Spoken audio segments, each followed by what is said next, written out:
حضرت حذیفہ کہتے ہیں کہ میں دن کی نمازیں حضور کے پاس پڑھتا اور شام کی نمازیں گھر پڑھتا، کیونکہ والدہ بیمار تھی۔ دل تو بڑا کرتا کہ نماز حضور کے پیچھے پڑھوں۔ تو ایک دن والدہ سے عرض کی کہ میں حضور کی بارگاہ میں جا رہا ہوں اور آپ کے لیے اور اپنے لیے بخشش کی دعا کرواؤں گا۔ تو والدہ نے اجازت دے دی۔ حضرت حذیفہ آتے ہیں، مغرب کی نماز پڑھتے ہیں۔ مغرب کی نماز پڑھنے کے بعد اب دل میں یہ سوال آ رہا ہے کہ حضور سے پوچھوں، مگر حضور محفل میں مشغول ہو گئے۔ عشاء کا وقت ہو گیا، عشاء کی نماز پڑھی، سلام پھیرا تو حضور علیہ الصلوۃ والسلام اپنے حجرے کی طرف چلنے لگے۔ تو حضرت حذیفہ بڑے پریشان تھے، دعا نہیں کروائی والدہ سے، کیا میں اب کہوں گا؟ ایک نماز کی اجازت دی تھی، 2 نمازوں کا وقت گزر گیا۔ تو تیز تیز چلنے لگے، حضور کو قدموں کی آہٹ سنائی دی تو حضور نے خود فرمایا من ھذا، کون ہے؟ پھر خود ہی فرما دیا حذیفہ ہے۔ غفر اللہ لک ولی امک، حذیفہ اللہ تیری بھی بخشش کرے اور تیری ماں کی بھی بخشش کرے۔ خود حضور نے دل کی بات کو جان لیا اور دعا بھی کر لی۔ پھر حضور نے فرمایا حذیفہ آج میرے پاس ایک ایسا فرشتہ آیا جو آج سے پہلے کبھی نہیں آیا تھا۔ اس کے آنے کے 2 مقصد تھے، ایک تو یہ تھا کہ وہ میری بارگاہ میں سلام کرنے کے لیے آیا تھا، اور دوسری یہ بات تھی کہ وہ مجھے یہ خبر دینے آیا تھا کہ یا رسول اللہ صلی اللہ علیہ وسلم، آپ کے نواسے جنتی نوجوانوں کے سردار ہیں اور آپ کی بیٹی فاطمہ جنت کی عورتوں کی سردار۔ الہی بحق بنی فاطمہ کے بر قول ایمان بنی خاتمہ، کہتے ہیں مولا میں آل رسول کا واسطہ پیش کرتا ہوں، میرا خاتمہ بالایمان فرمانا۔ اس کے بعد شیخ ساری مچل اٹھتے ہیں اور کہتے ہیں اگر دعوتم رد کنی ور قبول، مولا تو مالک ہے، تیری مرضی ہے، میری پکار کو قبول کر یا میری پکار کو رد کر دے، مگر مالک میں کنگلا ہو کر نہیں مانگ رہا، منو دست و دامان آل رسول، مالک میں آل رسول کا دامن تھام کر مانگ رہا ہوں، اب تیری مرضی ہے کہ تم میری اوقات دیکھتا ہے یا آل رسول کی ذات دیکھتا ہے۔ عمومی طور پر یہ کہا جاتا ہے کہ جان ہے جہان ہے، مگر حسین ابن علی نے اس فلسفے کو ہی بدل دیا۔ آپ نے سب کچھ لٹا کر بھی یہ ثابت کر دیا کہ جان نہیں ہے، پھر بھی سارا جہان آپ کے قدموں میں ہے۔ یزید سب کچھ بچا کر بھی نہ بچ سکا، اور حسین ابن علی سب کچھ لٹا کر بھی زندہ و جاوید ہے۔ کوئی شخص اللہ کی محبت کا دعویٰ کرتا ہے اور حضور علیہ الصلوۃ والسلام کی محبت اس کے دل میں نہیں ہے تو اس کا ایمان ناقص ہے، اس کی محبت قابل قبول نہیں، کیونکہ حضور کی محبت اس کے دل میں نہیں ہے۔ در مصطفیٰ پر جائے بغیر اللہ کی محبت کا دعویٰ کرنا، حضور کی غلامی میں آئے بغیر اللہ کی محبت کا دعویٰ کرنا، یہ دعویٰ جھوٹا ہے۔ اسی طرح اگر کوئی حضور علیہ الصلوۃ والسلام کی محبت کا دعویٰ کرتا ہے اور امام عالی مقام حضور کی اولاد اہل بیت کی محبت اس کے دل میں نہیں، اس کا ایمان بھی ناقص ہے، اس کی محبت بھی یہ محبت کامل نہیں ہے، اس کا یہ دعویٰ جھوٹا ہے۔ اور اسی طرح کوئی حضور کی محبت کا دعویٰ کرتا ہے اور صحابہ سے بغض رکھتا ہے تو وہ شخص بھی کامل ایمان والا نہیں ہو سکتا۔ حضرت امام حسین رضی اللہ تعالیٰ عنہ نے ایک بات کہی تھی، جب آپ سے بیعت کا مطالبہ کیا گیا تو آپ نے یہ نہیں فرمایا کہ میں اس کی بیعت نہیں کروں گا، بلکہ آپ نے تاریخ ساز جملہ ارشاد فرمایا تھا۔ بڑے لوگوں کا کلام بھی بڑا ہوتا ہے۔ آپ نے فرمایا کہ مجھ جیسا اس جیسے کی بیعت کیسے کر سکتا ہے۔ یہ ایسا جملہ تھا جو قیامت تک آنے والوں کے لیے لائق عمل تھا۔ آپ نے قیامت تک آنے والوں کو یہ بتا دیا کہ جو حسین والا ہوگا وہ وقت کے یزید کے ہاتھ میں کبھی بھی ہاتھ نہیں دے گا، چاہے خاندان لٹ جائے، ہاتھ کٹ جائے، گردن کٹ جائے، وہ وقت کے یزید کے ہاتھ میں ہاتھ کبھی بھی نہیں دے گا۔ جس پتھر کو میرے آقا چومے اس پتھر کو چومنا عبادت قرار دیا گیا، اور مجھے بتائیں جس گردن کو میرے آقا نے چوما ہو کیسے کوئی اس گردن کو کاٹ سکتا ہے؟ تم نے صرف گردن حسین کو نہیں کاٹا، تم نے نبی کی بوسہ گاہ کو بھی کاٹا ہے۔ یہ وہ بدن ہے جس کو حضور علیہ الصلوۃ والسلام نے اپنے کندھوں پر اٹھایا۔ یہ اللہ اکبر، یہ پورا بدن حضور کے کندھوں پہ کھیلتا رہا۔ ناز و نعم میں پلا ہوا حسین، آغوش پیغمبر کا پالا ہوا حسین، فاطمہ کی گود میں کھیلنے والا حسین۔ کون کہتا ہے کہ شبیر کو پانی نہ ملا، در حقیقت لب شبیر کو ترستا ہے پانی، منہ چھپائے پھرتا ہے زمین کے نیچے، کربلا والوں سے کتنا شرمندہ ہے پانی۔ کون حسین؟ وہ حسین جن کو میرے آقا نے چوما ہے، وہ حسین جن کے بارے میں حضور نے فرمایا الحسین منی و انا من الحسین۔ وہ حسین جب وہ روتے تھے حضور فرماتے تھے فاطمہ حسین کو نہ رلایا کرو، اس کا رونا مجھے تکلیف دیتا ہے۔ وہ امام حسین جو حضور کے کندھے پر چڑھتے ہیں حضور اپنے سجدے کو طول دے دیتے ہیں. وہ حسین جو حضور کے جب کندھے پر سوار ہوتے ہیں حضرت عمر دیکھتے ہیں اور کہتے ہیں کہ کیا قسمت پائی ہے, اتنی پیاری سواری ملی ہے. حضور نے فرمایا اے عمر یہ تو دیکھو سوار ہونے والا کتنا پیارا. حضرت اسامہ بن زید کہتے ہیں کہ ایک مرتبہ میں حضور علیہ الصلوۃ والسلام کی بارگاہ میں حاضر ہوا. میں نے حضور سے کوئی مسئلہ پوچھنا تھا تو حضور علیہ الصلوۃ والسلام جب باہر تشریف لائے تو میں نے حضور سے مسئلہ پوچھا تو میں نے دیکھا حضور نے چادر اوڑھی ہوئی تھی. میں نے عرض کی حضور آپ کی چادر کے نیچے کیا ہے؟ تو حضور علیہ الصلوۃ والسلام نے جب چادر کو ہٹایا تو حضور کے ایک پہلو میں حضرت امام حسن تھے اور دوسرے پہلو میں حضرت امام حسین تھے. حضور نے فرمایا یا رب العالمین یہ میرے دو نواسے ہیں, میں ان سے محبت کرتا ہوں, مولا جو ان سے محبت کرے تو بھی ان سے محبت فرما. ام المؤمنین حضرت عائشہ صدیقہ رضی اللہ تعالیٰ عنہ آپ فرماتی ہیں کہ حضور علیہ الصلوۃ والسلام نے فرمایا اے عائشہ آج میرے پاس ایک ایسا فرشتہ آیا ہے جو آج سے پہلے کبھی نہیں آیا, اور اس نے یہ کہا ہے ان ابنک ھذا حسین مقبول, کہ یا رسول اللہ صلی اللہ علیہ وسلم آپ کا یہ بیٹا حسین قتل کر دیا جائے گا. وَإِن شِئْتَ أُرِيكَ مِن تُرْبَةِ الْأَرْضِ الَّتِي يُقْتَلُ فِيهَا, اور اگر آپ چاہیں تو میں آپ کو وہ مٹی بھی دکھا سکتا ہوں جس مٹی پر امام علی مقام کو شہید کیا جائے گا. قَالَ فَأَخْرَجَ تُرْبَةً حَمْرَاءَ, پھر حضور نے فرمایا کہ اے عائشہ اس نے مجھے سرخ رنگ کی مٹی دکھائی. تو اس حدیث مبارک سے معلوم ہوتا ہے کہ وہ فرشتہ مقتل حسین کی مٹی لے کر حضور کی بارگاہ میں حاضر ہوا تھا. اور اس سے یہ بھی ہمیں پتہ چلتا ہے کہ اس فرشتے نے جو بات کہی تھی کہ ان ابنک ھذا حسین, بے شک آپ کا بیٹا حسین, یعنی فرشتے بھی یہ جانتے ہیں حضرت امام علی مقام حضور کے بیٹے ہیں, حضور کی اولاد ہیں. وہ لوگ جو امام علی مقام کو حضور کی اولاد نہیں سمجھتے ان کے لیے یہ دلیل. امام علی مقام امام حسین رضی اللہ تعالی عنہ جب آپ نے مدینے سے مکے کا سفر کیا تو راستے میں ایک شخص سے ملاقات ہوئی. وہ کہنے لگا حضور میرا کنواں ہے, اس کے پانی کے لیے برکت کی دعا کر دیجیے. تو آپ نے اس سے پانی طلب کیا. جب اس نے ڈول میں آپ کو پانی ڈال کر دیا آپ نے اس کا پانی پیا. جب ڈول واپس کنویں میں گیا تو اس کنویں کا پانی بھی پہلے سے زیادہ بڑھ گیا اور پانی زیادہ میٹھا اور لذیذ بھی ہو گیا. شاہ اسد حسین بادشاہ اسد حسین دی اسد حسین دی بنا اسد حسین سرداد نداد دستر دست یزید حقہ کے بنائے لا الہ اسد حسین. شاہ بھی حسین ہے, بادشاہ بھی حسین ہے, دین بھی حسین ہے, دین کو پناہ دینے والے بھی حسین ہیں. سر دے دیا مگر نہیں دیا اپنا ہاتھ یزید کے ہاتھ میں. حقیقت تو یہ ہے لا الہ الا اللہ کی بنیاد ہی حسین ہے. حضرت عمر وہ ہیں جن کا حکم ہوائیں بھی مانتی ہیں, پہاڑ بھی تسلیم کرتے ہیں, آگ اور دریا بھی مانتے ہیں. لوگ برگاہ عدل و انصاف میں حاضر ہوتے ہیں, عرض کرتے ہیں اے امیر المؤمنین پہاڑ سے لاوا پھوٹ گیا ہے, اب کیا کریں؟ اس وقت کوئی فائر بریگیڈ تو تھی نہیں جسے منگوا کر آگ بجھائی جائے. حضرت عمر نے اپنی قمیض کو اتارا جس پر 17 پیوند لگے ہوئے تھے اور کہا یہ قمیض میری جا کر آگ کے آگے رکھ لو, آگ وہاں سے آگے نہیں بڑھے گی. اکثر دیکھا گیا ہے کہ ہم جلدی جلدی وضو کرتے ہیں اور آ کر جماعت کے ساتھ شامل ہوتے ہیں, ہمارا جو بازو کا کپڑا ہے وہ پیچھے ہی رہ جاتا ہے. یاد رکھیں اگر اتنا سا بازو کا کپڑا فولڈ ہوا تو آپ کی نماز مکروہ تنزیہی ہے, نماز تو ہو جائے گی مگر اس میں کراہت ہے. اور اگر اس سے زیادہ پیچھے ہوا, اتنا یا فل پیچھے ہوا تو اس صورت میں نماز مکروہ تحریمی ہے, واجب الاعادہ ہے, نماز کو دوبارہ پڑھنا واجب ہوگا. تو لہٰذا جب بھی وضو کریں اس کے بعد اطمینان کے ساتھ پہلے اپنا کپڑا بازو کا نیچے کر لیں اور اس کے بعد آ کر جماعت میں شامل ہو جائیں. علیہ الصلوۃ والسلام نے ارشاد فرمایا جو شخص نماز کے بعد یہ عمل کرے گا وہ نامراد نہیں ہوگا. آج ہم بڑے ٹوٹکے کرتے ہیں کہ ہمیں کوئی ایسی چابی مل جائے جس سے ہماری قسمت کھل جائے. تو چابی اس حدیث مبارکہ میں حضور نے فرمایا جو شخص نماز کے بعد 33 بار سبحان اللہ, 33 بار الحمدللہ اور 34 بار اللہ اکبر پڑھے گا وہ شخص کبھی نامراد نہیں ہوگا, بد نصیب نہیں ہوگا, بدبخت نہیں ہوگا. تو یہ عمل کر لیجئے, نماز بھی پڑھے اور نماز کے بعد یہ عمل کریں, انشاءاللہ آپ کے نصیب اچھے ہو جائیں گے. آج کل مارکیٹ میں ایسی بہت ساری شرٹس آ گئی ہیں جن کے آگے یا پیچھے جاندار کی تصویر بنی ہوئی ہوتی ہے. ایسی شرٹ میں نماز پڑھنا مکروہ تحریمی ہے, واجب الاعادہ ہے. اسی طرح کسی شخص کا ایسی جگہ میں نماز پڑھنا جہاں اس کے سر کے اوپر سامنے دائیں یا بائیں جاندار کی تصویر بنی ہوئی ہو تو ایسی جگہ نماز پڑھنا یہ بھی مکروہ ہے، تحریمی ہے، واجب الاعادہ ہے۔ اسی طرح ایسی شرٹ کا خریدنا فروخت کرنا یہ بھی حرام ہے۔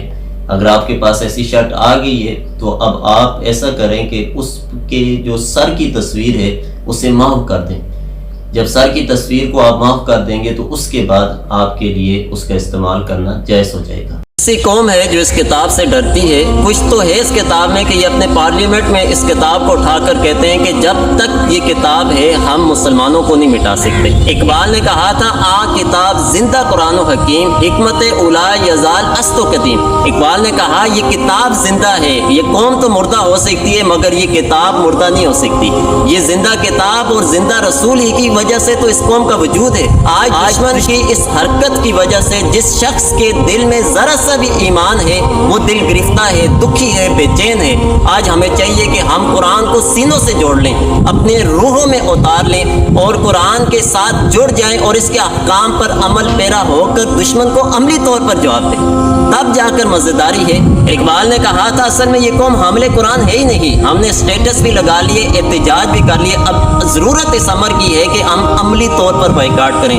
ہم یہ سوچیں کیا ہم ڈیلی قرآن پڑھتے ہیں؟ اگر پڑھتے ہیں کیا ترجمہ و تفسیر کے ساتھ پڑھتے ہیں؟ ہم نے قرآن کو سمجھا ہے؟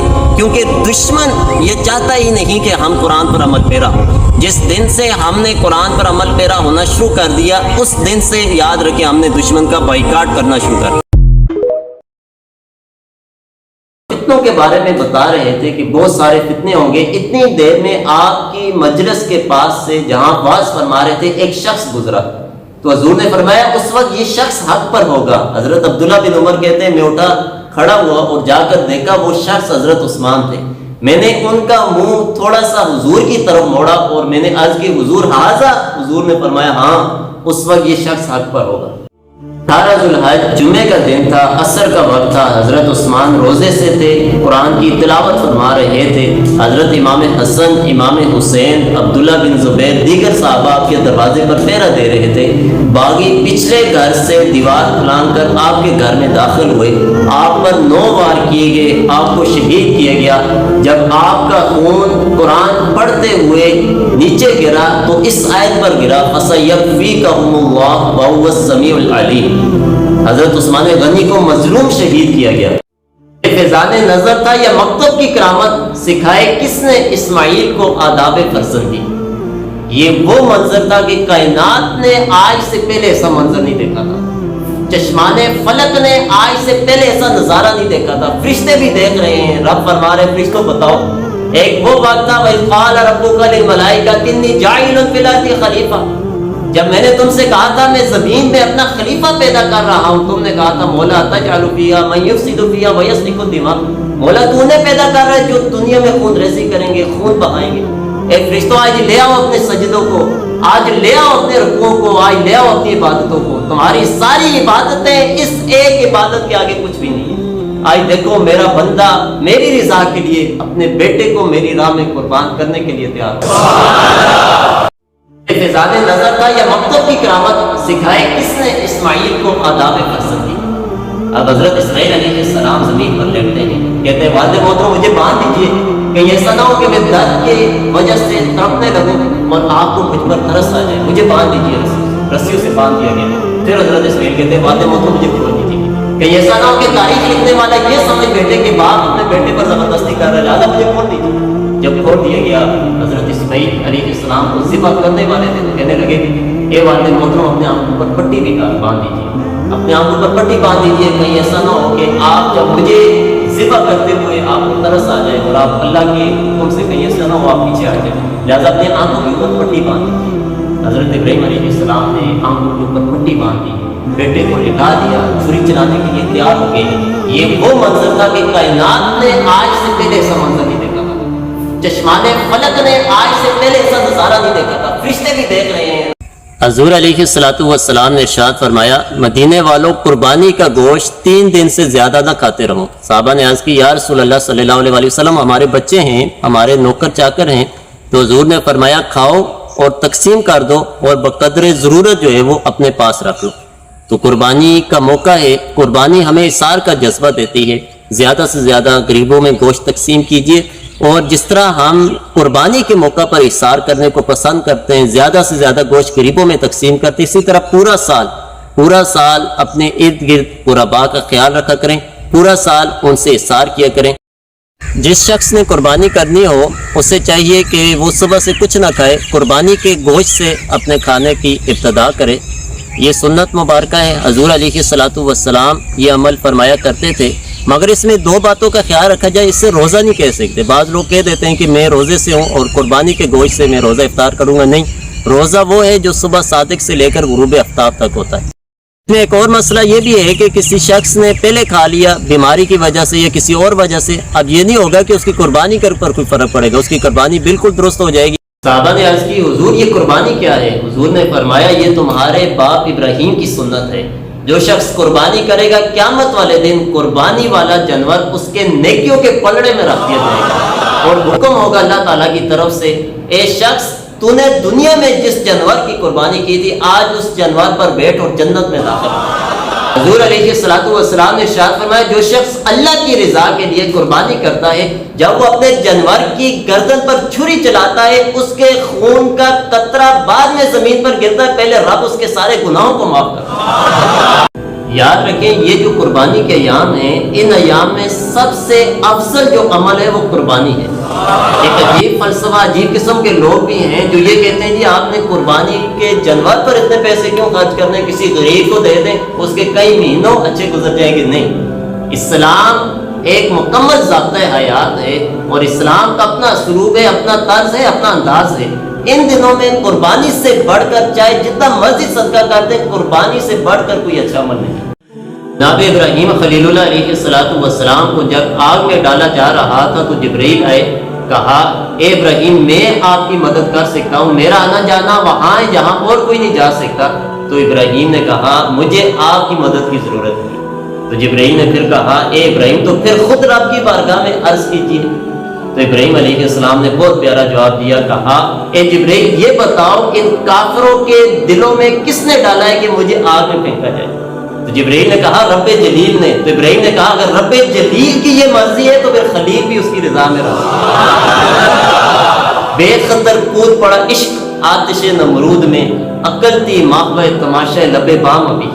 تسلیم و رضا کا ایسا موقع بھی آتا ہے جہاں عرض بھی نہیں کی جاتی، صرف خاموش رہ کر قدرت کے مناظر کو دیکھا جاتا ہے۔ کارکنان قضاء و نظر کی چیخیں نکل کی مالک، کائنات میں ایک واحد تیرا پرستار ہے جو تیرا نام لینے والا ہے، اسے بھی آگ میں ڈالا جا رہا ہے۔ تو قدرت نے کہا فانوس بن کر جس کی حفاظت خدا کرے وہ شمع کیا جلے جسے روشن خدا کرے۔ جب جناب ابراہیم خلیل اللہ علیہ الصلوۃ والسلام کو آگ میں ڈالا گیا تو رب نے فرمایا قلنا یا نار کونی بردا وسلاما علی ابراہیم، اے آگ میرے ابراہیم پر ٹھنڈی ہو جا اور سلامتی والی بن جا، اتنی زیادہ ٹھنڈی بھی نہ ہونا میرے خلیل کو کہیں تکلیف پہنچے، میرے خلیل کو ٹھنڈ زیادہ لگ جائے، اتنی ٹھنڈی بھی نہ ہونا۔ تو جناب ابراہیم خلیل اللہ علیہ الصلوۃ والسلام سے جب پوچھا گیا اے ابراہیم یہ تو بتائیں آپ کی زندگی کے خوبصورت لمحات کون سے ہیں؟ تو خلیل اللہ کہتے ہیں وہ جو 40 دن میں نے آگ میں گزارے تھے نا، وہ 40 دن میری زندگی کے سب سے خوبصورت ہیں۔ ذوالحجہ کی نماز فجر سے لے کر 13ویں ذوالحجہ کی نماز عصر تک ہر فرض نماز کے بعد تکبیر تشریق اللہ اکبر لا الہ الا اللہ واللہ اکبر وللہ الحمد ہر اس شخص کے لیے پڑھنا واجب ہے جو نماز جماعت کے ساتھ ادا کرے۔ ایک بار پڑھنا واجب ہے اور 3 بار پڑھنا افضل ہے۔ جو شخص مسبوق ہو یا لاحق ہو وہ اپنی نماز مکمل کرنے کے بعد اسے فوراً پڑھ لے، اور اگر کسی سے یہ رہ جاتی ہے تو پھر اس کی کوئی قضا نہیں ہے، اس کا یہ طریقہ ہے کہ وہ توبہ و استغفار کرے۔ ہاں جو شخص تنہائی میں نماز پڑھے اس کے لیے بھی واجب نہیں ہے کہ وہ تکبیر تشریق پڑھے، اسی طرح جو عورتیں گھر میں نماز پڑھ رہی ہوتی ہیں ان کے لیے بھی واجب نہیں ہے کہ وہ تکبیر تشریق پڑھیں۔ قربانی کے جانور میں عقیقہ کی بھی نیت کی جا سکتی ہے۔ مثلا آپ بڑے جانور کی قربانی کر رہے ہیں جس میں 7 حصے آپ نے 4 حصے قربانی کے رکھے اور 3 حصے عقیقہ کے رکھ لیے، تو یہ بالکل جائز ہے، درست ہے، ایسا آپ کر سکتے ہیں۔ اس میں اس چیز کا خیال رکھا جائے کہ نیت جو ہے وہ صرف لوجہ اللہ، اللہ کی رضا کے لیے ہو، چاہے آپ قربانی کر رہے ہیں یا عقیقہ کر رہے ہیں، اس کا مقصد اللہ تعالیٰ کی رضا حاصل کرنا ہو۔ یہ نہ ہو کہ گوشت زیادہ آ جائے گا یا اس طرح کے معاملات ہو جائیں گے، اس طرح کی نیت اگر آپ رکھیں گے تو آپ کی قربانی ضائع ہونے کا خدشہ ہے۔ بوجہ اللہ، اللہ کی نیت رکھ کر آپ قربانی میں عقیقے کا حصہ بھی رکھ سکتے ہیں۔ قربانی کے جانور کا اگر سینگ ٹوٹا ہوا ہو تو اس کی دو صورتیں ہیں، اگر سینگ آدھے سے کہیں سے ٹوٹا ہے تو اس کی قربانی ہو سکتی ہے۔ اسی طرح اگر سینگ جو ہے وہ جڑ سے ٹوٹا ہوا ہے تو پھر اس کی بھی دو صورتیں ہیں، اگر جڑ سے ایسا ٹوٹا ہے کہ ٹوٹنے کے بعد زخم بالکل درست ہو گیا تو اس کی بھی قربانی ہو سکتی ہے۔ ہاں اگر جڑ سے ٹوٹا اور اس کے بعد زخم صحیح نہیں ہوا، اس کے اوپر مکھیاں بیٹھ رہی ہے، ایبدار ہے، تو ایسے جانور کی قربانی نہیں کر سکتی۔ حدیث پاک کا مفہوم ہے، حضور علیہ الصلاۃ والسلام کی بارگاہ میں ایک شخص حاضر ہوا، عرض کرنے لگا، یا رسول اللہ صلی اللہ علیہ وآلہ وسلم، میرے پاس صرف ایک بکری ہے اور وہی دودھ دیتی ہے اور اسی سے میں اپنا گزارا کرتا ہوں، اس کے علاوہ کوئی اور جانور نہیں ہے، تو حضور کیا میں اسی کی قربانی کر لوں؟ تو حضور علیہ الصلاۃ والسلام نے ارشاد فرمایا، جو شخص یکم ذوالحجہ سے 10 ذوالحجہ تک اپنے بال اور ناخن نہیں کٹوائے گا، وہ شخص بھی قربانی کا ثواب پائے گا۔ اگر آپ قربانی نہیں کر سکتے، آپ صاحب نصاب نہیں ہیں، تو آپ یہ عمل کیجئے، انشاءاللہ عز و جل آپ کو قربانی کا ثواب مل جائے گا۔ حضور علیہ الصلاۃ والسلام نے ارشاد فرمایا، جو شخص قربانی کا ارادہ رکھتا ہو وہ یکم ذوالحجہ سے قربانی تک اپنے بال اور ناخن نہ کٹوائے۔ تو یکم ذوالحجہ آنے والی ہے، اگر آپ بھی قربانی کا ارادہ رکھتے ہیں تو آپ یکم ذوالحجہ سے پہلے اپنے بال اور ناخن کٹوا لیں، اور یاد رکھیں یہ عمل سنت مبارکہ ہے، اگر آپ یہ عمل کریں گے تو آپ ثواب کے مستحق بنیں گے۔ مگر اگر آپ نے غلطی سے یا ویسے ہی آپ نے بال یا ناخن جو ہیں وہ کٹوا لیے اس دوران، تو ایسا نہیں ہے کہ آپ کی قربانی میں کوئی فرق پڑے گا، آپ ثواب سے ضرور محروم ہوں گے مگر آپ کی قربانی پر اس کا کوئی اثر نہیں پڑنا۔ آج میں نے جب اپنے واٹس ایپ کی سٹیٹس لسٹ کو دیکھا تو تقریباً ہر شخص نے فادر ڈے کا سٹیٹس لگایا ہوا تھا، تو جب میں نے ریسرچ کی پتہ چلا جو مغربی ممالک ہیں، کیونکہ وہ لوگ اپنے والدین کو، بوڑھے والدین کو اولڈ ہاؤس میں چھوڑ آتے ہیں، تو پھر انہوں نے ایک دن مختص کیا ہوا ہے جب وہ فادر ڈے یا مدر ڈے مناتے ہیں۔ تو ایز اے مسلم ہمارے لیے یہ کیسا ہے؟ جائز ناجائز کی میں بات نہیں کر رہا، میں یہ کہہ رہا ہوں کہ اگر ہم مسلمان ہیں اور حقیقی مسلمان ہیں تو جب 5 وقت کی ہم نماز پڑھیں گے، ربنا اغفر لی والی والدیہ کہیں گے کہ مولا میری بھی بخشش فرما اور میرے والدین کی بھی بخشش فرما، تو اصل حقیقی معنوں میں ہم فادر ڈے بھی منا رہے ہیں اور مدر ڈے بھی منا رہے ہیں۔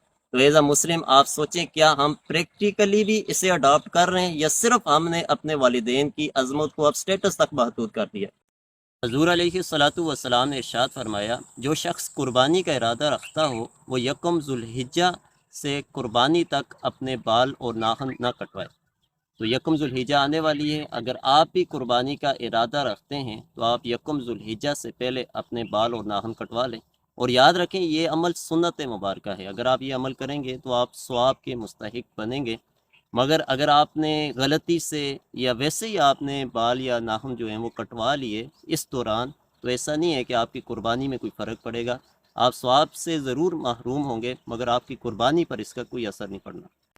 کی حدیث مبارکہ ہے، ان الدین یسر، کہ بے شک دین میں آسانی ہے، اس کا مطلب ہے دین میں میانہ روی ہے، افراط اور تفریط نہیں ہے۔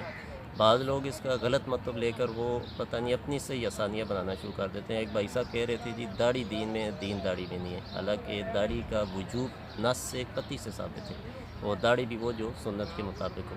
تو اس طرح کے لوگوں کو یہ جو جاہلانہ قسم کی باتیں کرتے ہیں ٹوکنا چاہیے، اور دین میں نے اپنی مرضی کی ہرگز اجازت نہیں دینی چاہیے۔ یہی لوگ کل کو یہ بھی کہہ سکتے ہیں جی روزہ دین میں، دین روزے میں نہیں ہے، نماز دین میں، دین نماز میں نہیں ہے۔ بخاری شریف کی حدیث مبارکہ ہے، حضور علیہ الصلوۃ والسلام نے ارشاد فرمایا، ان الدین یسر، دین میں آسانی ہے۔ اس کا مطلب یہ ہے کہ دین میں میانہ روی ہے، دین میں افراط و تفریط نہیں ہے۔ بعض لوگ اس کا غلط مطلب لے کر اپنی تشریح کرنا شروع کر دیتے ہیں جی دین میں آسانی ہے، یہ بھی کہہ دیتے ہیں جی داڑھی دین میں، دین داڑھی میں نہیں ہے، حالانکہ داڑھی کا وجود جو ہے وہ نص سے ثابت ہے، اور داڑھی یہ ہے کہ سنت کے مطابق رکھنی ہے، پیشنی داڑھی بھی نہیں، داڑھی وہ ہے جو سنت کے مطابق ہو۔ تو ان دین یسر کا مطلب غلط نہیں لینا چاہیے۔ یہی لوگ ہیں جو بعد میں یہ بھی کہہ سکتے ہیں جی روزہ دین میں، دین روزے میں نہیں، نماز دین میں، تو اس طرح کا غلط ہوگی۔ بخاری شریف کی حدیث مبارکہ ہے اور اس حدیث کا ام الحدیث میں شمار ہوتا ہے۔ حضور علیہ الصلوۃ والسلام نے ارشاد فرمایا، المسلم من سلم المسلمون من لسانہ و یدہ، حضور نے فرمایا مسلمان وہ ہے جس کی زبان اور ہاتھ سے دوسرے مسلمان محفوظ رہے۔ اگر اس چیز پر ہم عمل کرتے ہیں تو کہ ہماری زندگی بھی بہت آسان ہو جائے گی اور دوسروں کی زندگی بھی آسان ہو جائے گی۔ آج ہم دیکھیں ہماری زبان سے آئے دن کتنے لوگوں کو تکلیف پہنچتی ہے. اگر ہم زبان پر کنٹرول کر لیں نا، صرف زبان پر ہی، تو ہماری بہت ساری مشکلات. شریف کی حدیث مبارکہ ہے، حضور علیہ الصلوۃ والسلام نے ارشاد فرمایا 3 بندے ایسے ہیں جو ایمان کی مٹھاس کو پاتے ہیں. نمبر 1 وہ بندہ جس کے لیے اللہ اور اس کے رسول دنیا کی ہر چیز سے زیادہ محبوب ہو. نمبر 2 وہ بندہ جو کسی سے محبت کرے صرف اللہ کی رضا کے لیے محبت کرے. اور نمبر 3 وہ شخص جس کو ایمان نصیب ہونے کے بعد کفر اختیار کرنا اسے اس طرح برا لگتا ہو جس طرح اسے آگ میں ڈالا جانا برا لگتا ہے. جب یہ چیزیں بندے میں آ جاتی ہیں پھر انسان کو، اس شخص کو نماز میں سکون آنا شروع ہو جاتا ہے، پھر روزے کی مٹھاس ملتی ہے، اور پھر زکوٰۃ بوجھ نہیں لگتی، پھر بندہ خوشی سے زکوٰۃ ادا کرتا ہے.